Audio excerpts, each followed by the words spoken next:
Selamat datang di Matania, menelisik bioproses di balik hidup yang seimbang. Karena di balik setiap detak ada bioproses yang bekerja tanpa henti.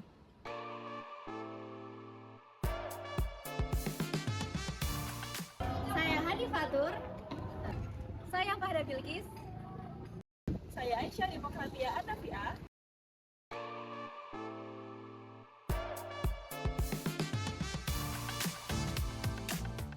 Halo semuanya, selamat datang di Matania, di mana talk show yang akan membahas terkait ginjal, si kecil yang punya peran besar. Bersama saya, Nia, yang akan memandu jalannya acara hari ini.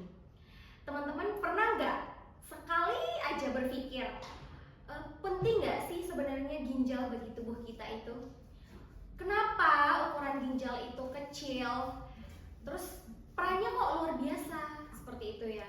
Nah, mulai dari menyaring darah di tubuh, menjaga keseimbangan cairan tubuh, hingga mengatur tekanan tubuh. Nah, hari ini di acara talk show Matania ini kita kedatangan 3 narasumber yang keren-keren sekali ya, yang akan membantu kita memahami lebih dalam terkait ginjal, penyakit yang bisa menyerang pada organ ginjal ini, dan tentu saja juga bagaimana cara menjaga kesehatan ginjal tubuh kita, seperti itu.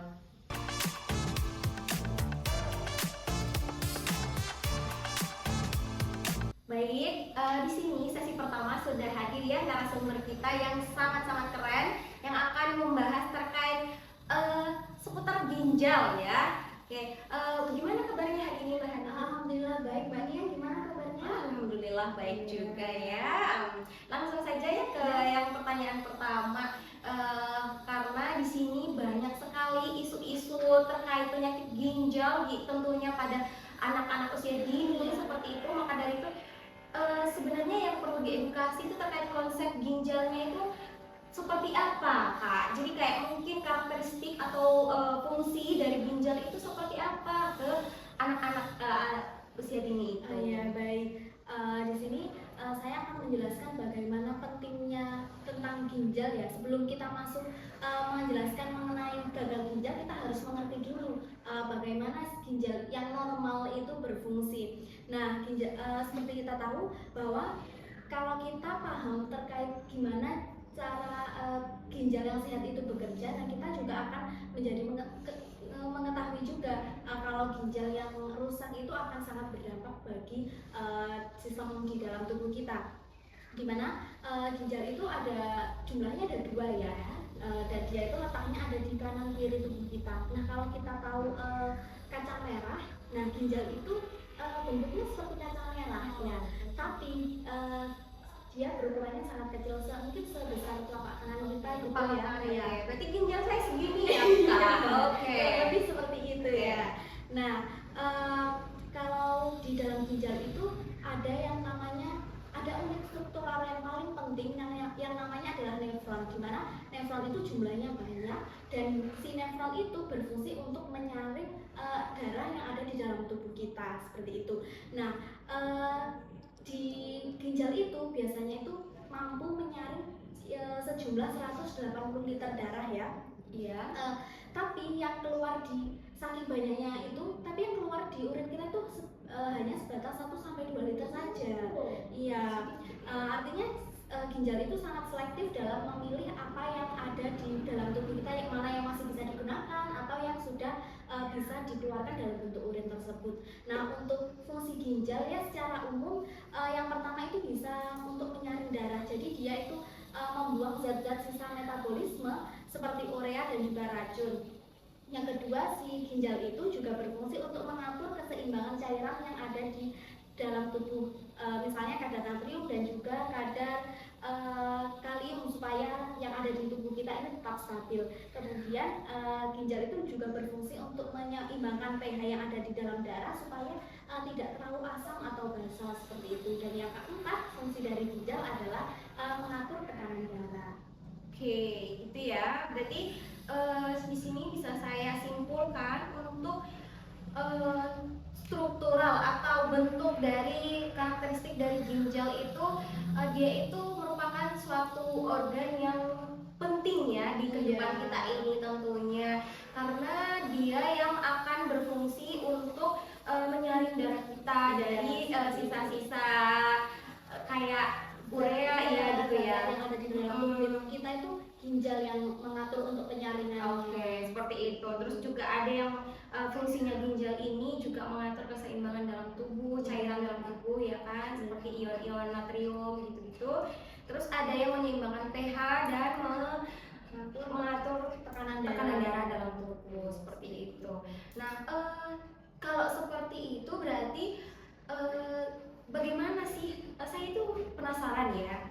Bagaimana itu ketika orang, apakah berbeda ketika orang yang mengalami gagal ginjal atau penyakit ginjal, proses mekanisme organ ginjalnya itu apakah sama atau berbeda dengan yang normal seperti itu, Kak? Ya, jadi perlu kita ketahui ya bahwa ginjal itu cara kerjanya itu ada 3. Yang pertama yaitu namanya filtrasi, yang kedua reabsorpsi, dan juga yang ketiga adalah sekresi. Apa sih itu filtrasi? Nah, filtrasi ini adalah penyaringan yang ada di bagian glomerulus, di mana darah-darah yang masuk ke glomerulus itu akan disaring. Nah, tapi walaupun disaring itu ada yang masih bisa tetap di dalam darahnya itu, seperti sel-sel darah dan juga protein itu masih, tapi masih di dalam glomerulus itu, tapi yang seperti air, glukosa dan zat-zat lainnya itu masuk ke dalam yang namanya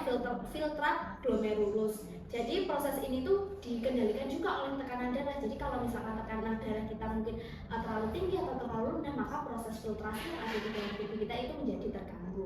Lalu yang kedua adalah reabsorpsi, di mana reabsorpsi ini terjadi di tubulus proksimal dan juga lengan Henle serta tubulus distal, di mana di sini tubuh itu menyerap kembali zat-zat yang masih dibutuhkan seperti glukosa, asam amino, sebagian besar air, dan juga yang ion natrium itu masih bisa diperlukan dalam tubuh.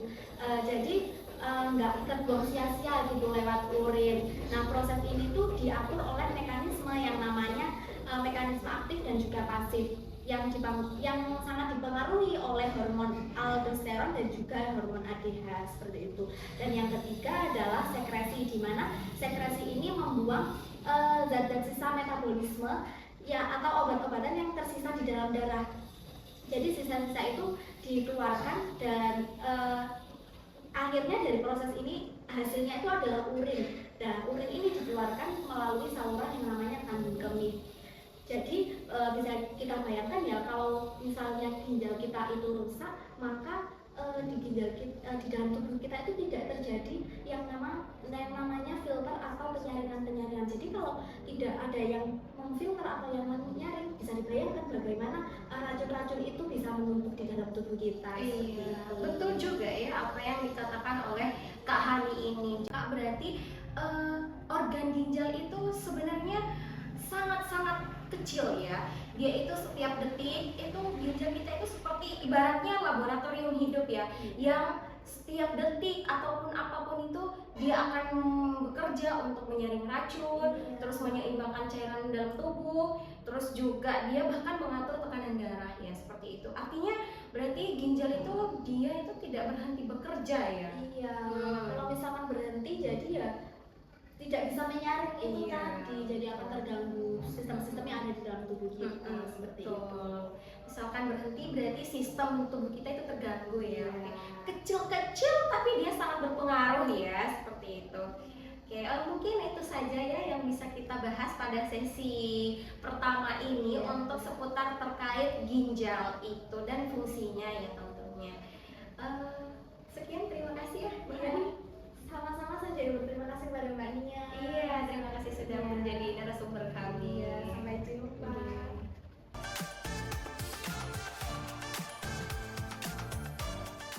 Oke, kali ini di sesi kedua ini telah hadir ya narasumber kita untuk membahas terkait seputar penyakit ginjal. Nah, di sini saya bersama Kak Fahda ya. Apa sudah siap untuk membahas tentang seputar penyakit ginjal? Siap dong. Oke, yang pertama-tama yang akan saya tanyakan di sini terkait penyakit ginjal itu yakni kira-kira menurut Kak Fahda gejala yang timbul ketika seseorang itu mengalami sakit ginjal itu seperti apa sih Kak? Oke, baik. Ini berarti ngobrolin mengenai gejala yang timbul ya? Iya, Yang betul. bisa kita lihat gitu ya. Nah, ini banyak nih teman-teman anak muda dan juga tentunya kebanyakan orang tua yang mengalami gejala ini. Jadi ketika kita ada kelainan ginjal atau gangguan ginjal, biasanya ada beberapa ciri-ciri yang timbul di tubuh kita. Misalnya nih, paling sering dan paling dikeluhkan terjadi kalau ada pasien mengenai gangguan ginjal adalah perut bagian pinggulnya kanan kiri ini terasa sakit gitu. Artinya di situ ginjalnya bermasalah. Kemudian urinnya berbusa, lebih berbusa daripada biasanya begitu ya. Kemudian yang paling sering juga mengenai pembengkakan yang ada di tangan maupun kaki begitu. Jadi ketika terdapat gejala-gejala tersebut itu mungkin dicurigai oleh dokternya itu terdapat gangguan pada ginjal. Seperti itu untuk gejala umum yang sering dijumpai di kalangan masyarakat. Oke, jadi bisa saya simpulkan di sini untuk yang pertama-tama gejala yang timbul ketika seseorang mengalami sakit itu yang pertama itu perut bagian pinggulnya itu akan terasa nyeri seperti itu ya Kak. Nyeri yang luar biasa. Nyeri yang luar biasa. Terus lalu ada urinnya yang dia itu berbusa. Iya, sangat sangat berbusa, tidak normal seperti biasanya ya Betul. teman-teman. Terus ada yang terakhir, yang ketiga itu pembengkakan di tangan dan bagian kaki seperti itu. Jadi kalau misalkan muncul atau ada gejala-gejala yang seperti ini, itu bisa saja didiagnosis penyakit ginjal seperti itu ya. Oke, next untuk yang pertanyaan kedua. Gejala pemicu ginjal itu seperti apa Kak? Baik, gejala pemicu ginjal di sini bervariatif ya, dan ternyata gejalanya ini secara berurutan gitu. Ada gejala yang timbul prerenal. Prerenal ini artinya sebelum ginjal. Jadi teman-teman, renal itu artinya ginjal ya. Renal ini artinya ginjal. Ada gejala yang timbul prerenal artinya sebelum ginjal, sebelum ke ginjal ini sudah ada gejalanya. Kemudian saat renal atau saat di ginjal itu juga ada gejalanya, dan pasca renal pun ternyata ada gejala pemicu atau penyebab pemicu adanya gagal ginjal seperti itu. Baik, mungkin kita bahas yang pertama yaitu prerenal. Prerenal di sini adalah kurangnya aliran darah yang masuk ke dalam ginjal. Aliran darah ini sangat berperan penting ya untuk kehidupan ginjal, untuk prosesnya ginjal. Nah, kekurangan aliran darah ini dapat disebut hipoperfusi gitu. Jadi aliran darah yang seharusnya normal dengan ukuran yang normal ini mengalami kekurangan begitu, di bawah standarnya begitulah. Kemudian ketika di renal, di ginjal, nah ini ada beberapa penyakit. Nah, tadi kan ada hipoperfusi, artinya aliran darahnya kurang begitu. Iya, Nah, betul. ternyata di situ memicu beberapa penyakit yang ada di renal, yang ada di ginjalnya tersebut gitu. Yang pertama yaitu iskemia. Iskemia, betul. Oke, iskemia ini adalah kekurangan oksigen. Kekurangan oksigen yang ada di ginjal. Ya tentunya kalau misalnya jaringan atau organ yang kekurangan oksigen juga akan bermasalah. Iya, Betul. Kemudian ada juga namanya yaitu nekrosis tubular akut atau peradangan pada tubulusnya. Di sini kan tubulus juga berperan penting ya. Iya. Nah, tubulus ini mengalami peradangan. Di situ terjadi karena sel-sel epitelnya ini meradang atau rusak di daerah tubulusnya. Kenapa sel-sel epitelnya rusak? Kalau ditarik ke belakang lagi, karena aliran darahnya kan tidak cukup. Iya. Ya, yang menghidupi sel-sel kan juga dari darah. Iya. Betul. Nah, ada juga peradangan atau gangguan yang memang dari renal itu sendiri, artinya tidak dipengaruhi oleh hiperperfusi. Contohnya ini misalnya ya kerusakan glomerulus atau kerusakan filtrasi gitu. Glomerulus di sini kan untuk penyaringan nih. Ketika penyaringannya ini gagal, otomatis darah dan protein yang seharusnya disaring atau tidak ikut itu bocor ke urin. Hasilnya urinnya ini nggak normal, nggak seperti biasanya. Kemudian ada juga vaskular ginjal, artinya di situ adalah penyempitan pembuluh darah. Penyempitan pembuluh darah ini karena ada gumbalan darah pada ginjal. Di situ tentunya dapat memicu terganggunya gagal ginjal. Kemudian ada namanya toksin. Toksin di sini adalah merupakan paparan dari zat-zat beracun atau obat-obatan. Mungkin sering dari kita yang ketika sakit gitu ya, jangan terlalu sering minum obat karena nanti efek sampingnya ke ginjal begitu ya. Jangan terlalu sering minum intinya kimia-kimia karena nanti yang berat itu kasihan ginjalnya. Benar ya? Betul. Betul, karena itu memang ginjal itu memang ada buktinya gitu ya, ya, dan berpengaruh seperti itu namanya toksin gitu, karena memang entah itu terjadi infeksi atau alergi oleh zat-zat tertentu yang memang seharusnya itu dalam kadar tertentu melewati ginjal, tetapi itu sudah dalam kadar yang berlebih zatnya, akhirnya merusak ginjal. Begitu. Oke, berhubung dengan toksin ya Kak, di sini saya sebagai perwakilan Gen Z gitu ya, yang sekarang itu kan trennya sekarang kan suka ngopi ya, anak mahasiswa itu. Kira-kira dari minuman-minuman berwarna atau minuman-minuman sejenis itu, apakah juga termasuk salah satu pemicu untuk yang toksin ini? Benar. Jadi toksin ini kan artinya adalah zat-zat yang memang berbahaya atau kurang diterima oleh ginjal. Misalnya dicontohkan biasanya kalau dalam banyak artikel adalah obat-obatan atau antibiotik yang memang punya efek samping untuk ginjal. Tetapi kalau kita lihat nih sekarang di trendingnya dikit-dikit, ayo ke kopian, dikit-dikit ayo ke kopian gitu. Sekarang yang namanya kopi ternyata udah nggak ada di kafe, ternyata di pinggir jalan sekarang sudah banyak ya. Iya sudah banyak. Ya itu jika terlalu sering atau terlalu berat karena kita nggak tahu kandungannya apa saja. Karena kopi rasanya sekarang sudah tidak satu tapi 1000 macam kopi. Iya betul, adalah cafe latte, ada yang lain ya. Betul. Itu akan itu sangat bisa memicu terjadinya toksin atau kerusakan pada ginjal, karena di situ kita zat-zatnya yang kimia juga banyak nggak tahu, dan itu nanti akan memberatkan fungsi atau kinerja pada ginjal seperti itu ya Kak. Oke, jadi bisa saya simpulkan di sini ada beberapa ya untuk gejala pemicu ginjal, yakni itu salah satunya dari yang paling umum, yang pertama itu adalah kurang aliran darah ya, yang memicu hiperprevensi. Hiperperfusi, hiperperfusi ya teman-teman, bukan hiperprovinsi. Hiperperfusi. Iya, betul.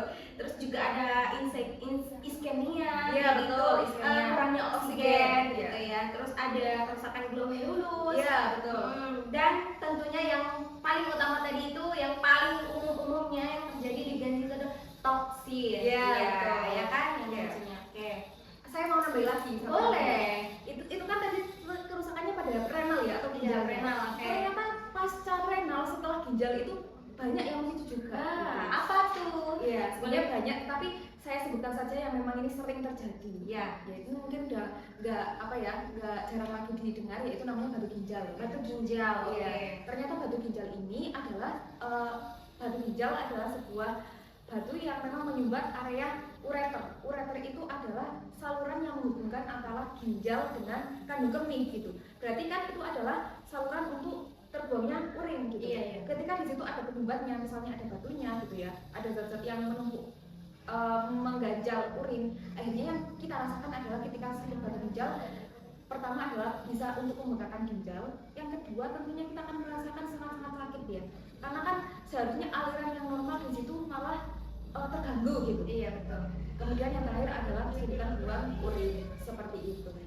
Oke, berarti di sini tadi ada untuk pemicunya itu dari prerenal dulu sebelum ke ginjalnya. Nah itu yang kurang aliran darah itu ya. Seperti itu. Terus untuk saat ke ginjalnya ternyata ada iskemia dan lain-lain tadi. Terus untuk yang pasca renalnya itu salah satunya, sebenarnya ada banyak, cuman yang dijabarkan di sini hanya satu saja ya teman-teman, yakni itu batu ginjalnya. Benar sekali itu. Oke, mungkin itu saja ya yang kita dapat diskusikan atau kita gali terkait penyakit ginjal di sesi kali ini. Sekian dari sangat-sangat luar biasa informasi yang diberikan oleh Kak Fahda ini. Oke, sekian, terima kasih. Terima kasih kembali.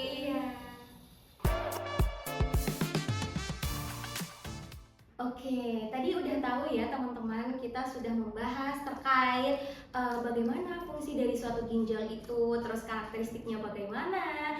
Nah, dan kita juga udah membahas terkait bagaimana gejala yang memicu penyakit ginjal itu, seperti itu. Nah, sesi kali ini kita bersama Kak Aisyah sebagai narasumber kita yang akan membahas terkait penyelesaian atau cara bagaimana pencegahan dari suatu penyakit ginjal itu, seperti itu. Apakah sudah siap Kak Aisyah untuk membahasnya?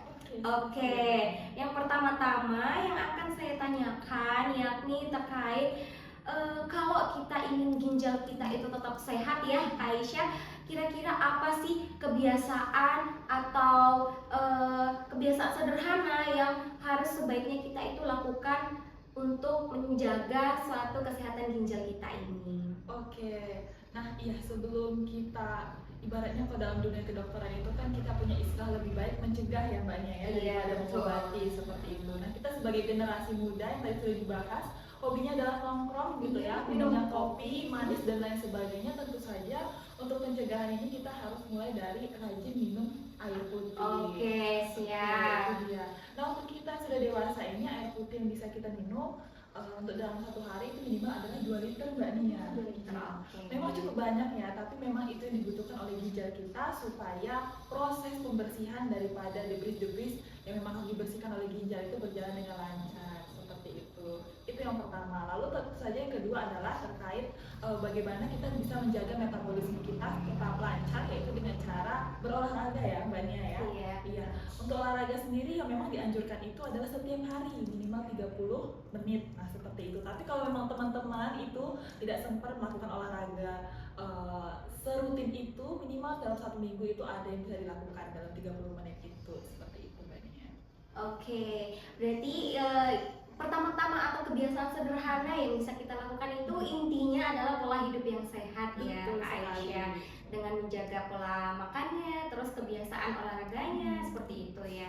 Oke, kira-kira selain dari menjaga pola hidup sehat ini, kira-kira ada nggak Kak Aisyah untuk solusi ataupun pengobatan untuk kalau kita itu udah mengalami gagal ginjal seperti itu, udah terlanjur kena nih penyakit Baik. ginjal, itu kira-kira bagaimana pengobatannya? Oke, saat ini untuk di Indonesia itu kita juga masih familiar ya dengan pengobatan-pengobatan alternatif. Cuma di sini yang akan ditekankan adalah pada sisi medis Mbak Nia. Oke. Untuk dari sisi medis sendiri di Indonesia itu terkenal akan 2 solusinya. Yang pertama itu adalah dialisis atau kita mengenalnya dengan nama cuci darah. Dan memang ini adalah metode paling umum untuk bukan menyembuhkan ya teman-teman, tapi adalah untuk menjaga kelangsungan fungsi ginjal. Jadi dalam metode dialisis ini kita punya darah itu akan disedot melalui suatu pipa yang kemudian akan dialirkan ke sebuah mesin, namanya adalah mesin dialisis. Nah disitulah nanti akan terjadi rangkaian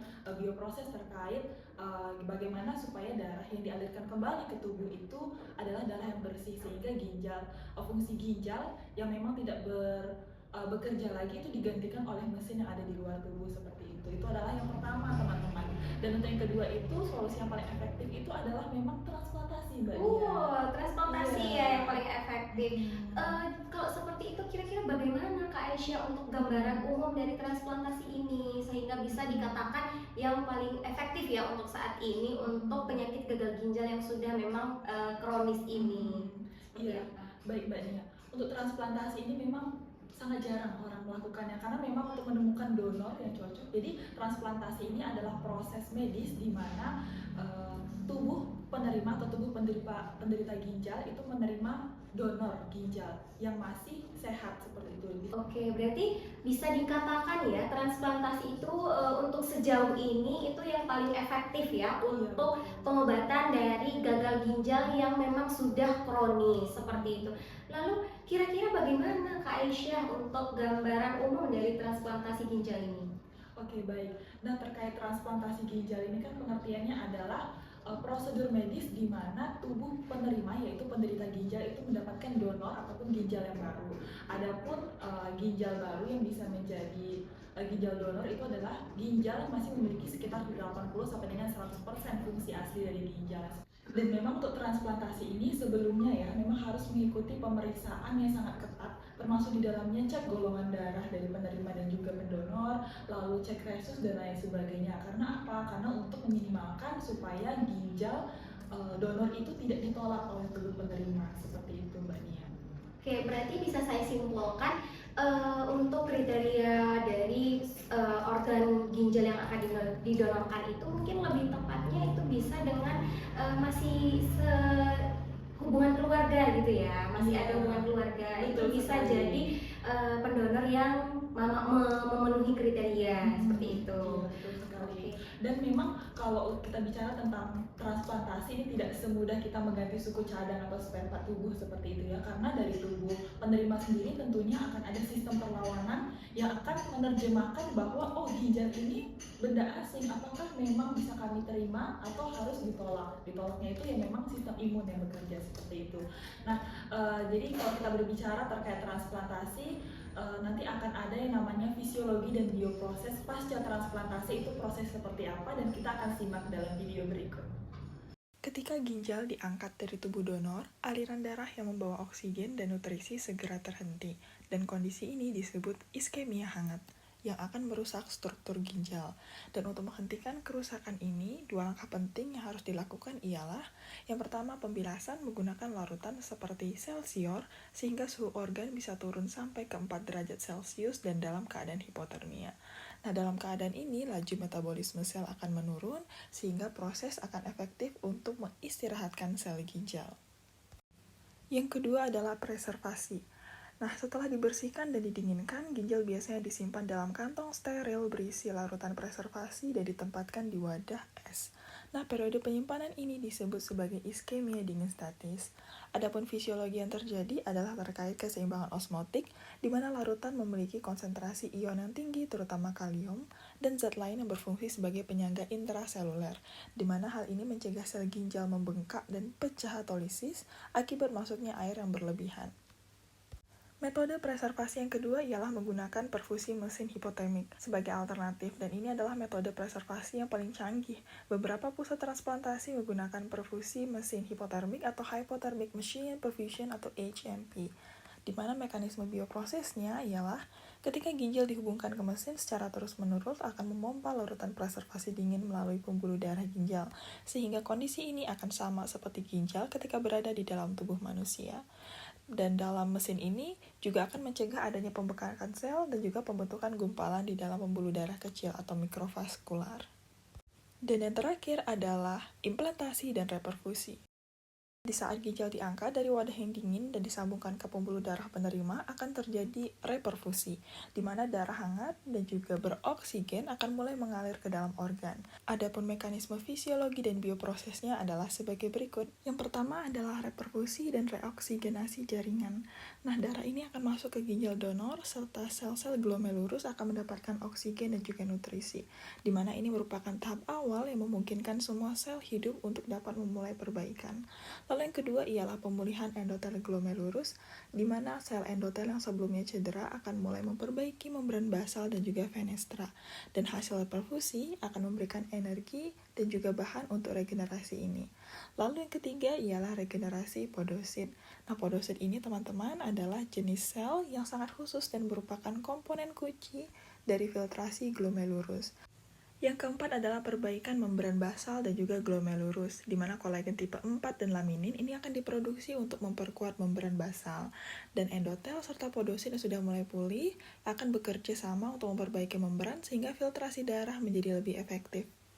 Selanjutnya akan ada aktivasi sistem renin, angiotensin, aldosteron, di mana ini akan memastikan filtrasi menjadi optimal. Jadi perbaikan struktural serta regulasi hemodinamik itu akan berjalan secara bersamaan. Dan yang keenam adalah normalisasi filtrasi glomerulus.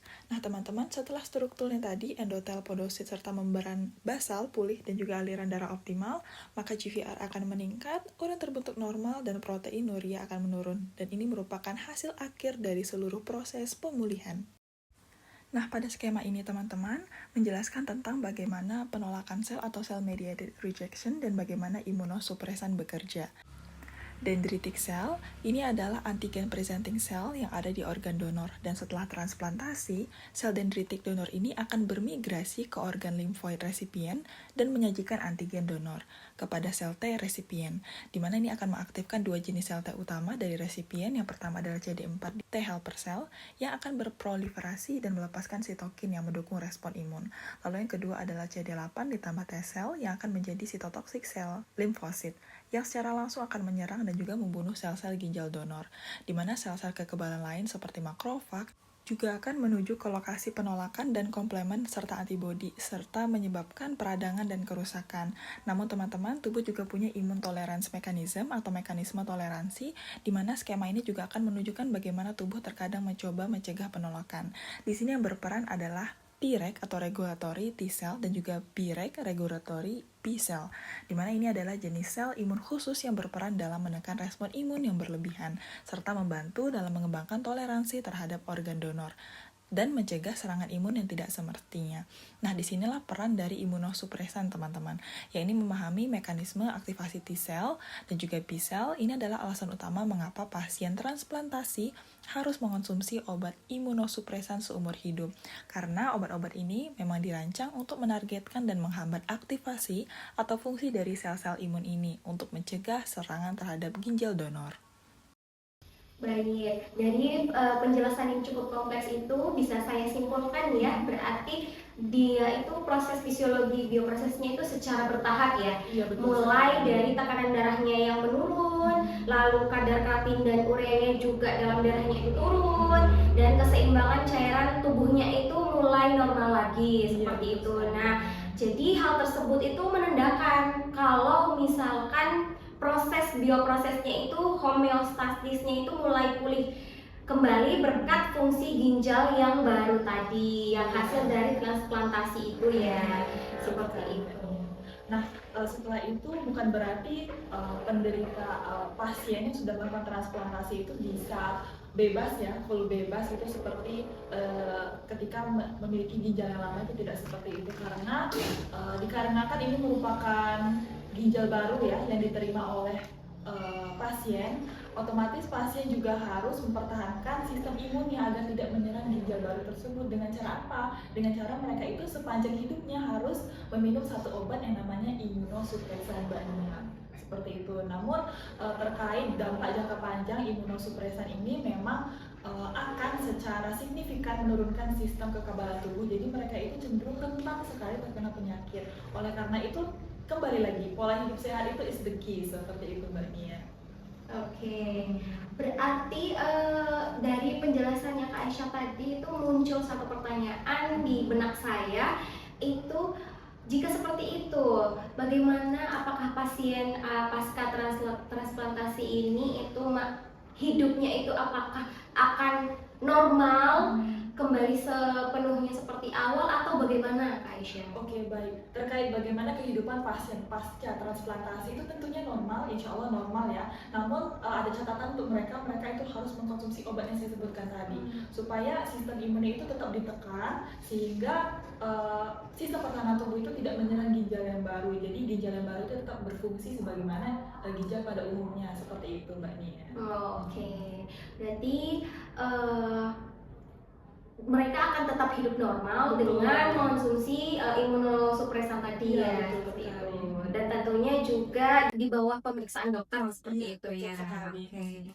Oke, sebelum kita menutup untuk sesi ini, saya ada tes sedikit untuk Kak Aisyah ya di sini. Ini kan sebenarnya stigma ya, atau pernyataan yang mungkin memang di masyarakat itu sudah banyak sesimpang siur. Jadi benar atau salah sih itu minum air sebanyak-banyaknya itu selalu baik untuk ginjal? Karena kan tadi Kak Aisyah sendiri di awal sudah menjelaskan ya, untuk penyelesaian atau salah satu pencegahan dengan kebiasaan minum air seperti itu. Nah, statement apakah minum air sebanyak-banyaknya itu selalu baik untuk ginjal itu benar atau salah Kak Aisyah, menurut Kak Aisyah? Oke, memang kita sering mendengar ya istilah itu, minum banyak air supaya sayangi ginjalmu, seperti itu ya. Tentu saja statement ini tidak sepenuhnya benar teman-teman, karena yang dibutuhkan ginjal itu bukan sebanyak-banyaknya air, tapi secukupnya, seperti itu ya Mbak Nia. Karena justru kalau terlalu banyak itu juga akan memberatkan kinerja ginjal. Jadi lebih baik apapun yang kita konsumsi, apapun yang kita lakukan tetap dalam kadar secukupnya, seperti itu. Oke, sudah terjawab ya teman-teman sekalian. Jadi untuk statement minum air sebanyak-banyaknya untuk sayangi ginjal itu masih kurang tepat, seperti itu ya, karena ginjal itu membutuhkan air yang secukupnya aja, bukan sebanyak-banyaknya. Oke, mungkin untuk sesi diskusi atau talk show kita siang hari ini sudah berakhir. Terima kasih Kak Aisyah atas waktunya sudah hadir di Matania ini. Seperti itu. Oke, terima kasih juga Madia sudah diundang dalam sesi talk show yang sangat bermanfaat ini. Semoga teman-teman juga bisa mengambil ilmu dan juga manfaat daripada apa yang sudah kita bahas pada Siang hari ini. Iya. Seperti itu ya.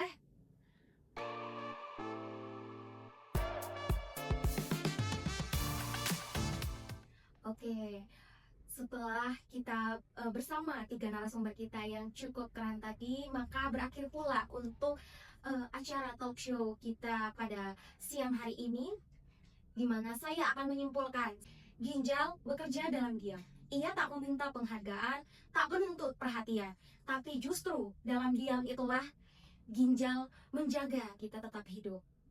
Sayangnya manusia itu sering baru menghargai sesuatu ketika sudah kehilangan. Mungkin udah saatnya kita belajar dari ginjal. Diam bukan berarti lemah, bekerja tanpa pamrih bukan berarti tak penting. Menjaga ginjal sama artinya dengan menjaga keseimbangan hidup kita agar tetap sehat. Saya Nia dan ini acara kita Matania. Sampai jumpa di episode selanjutnya. Tetap kritis, tetap peduli, dan tetap hidup sehat untuk hidup yang lebih panjang.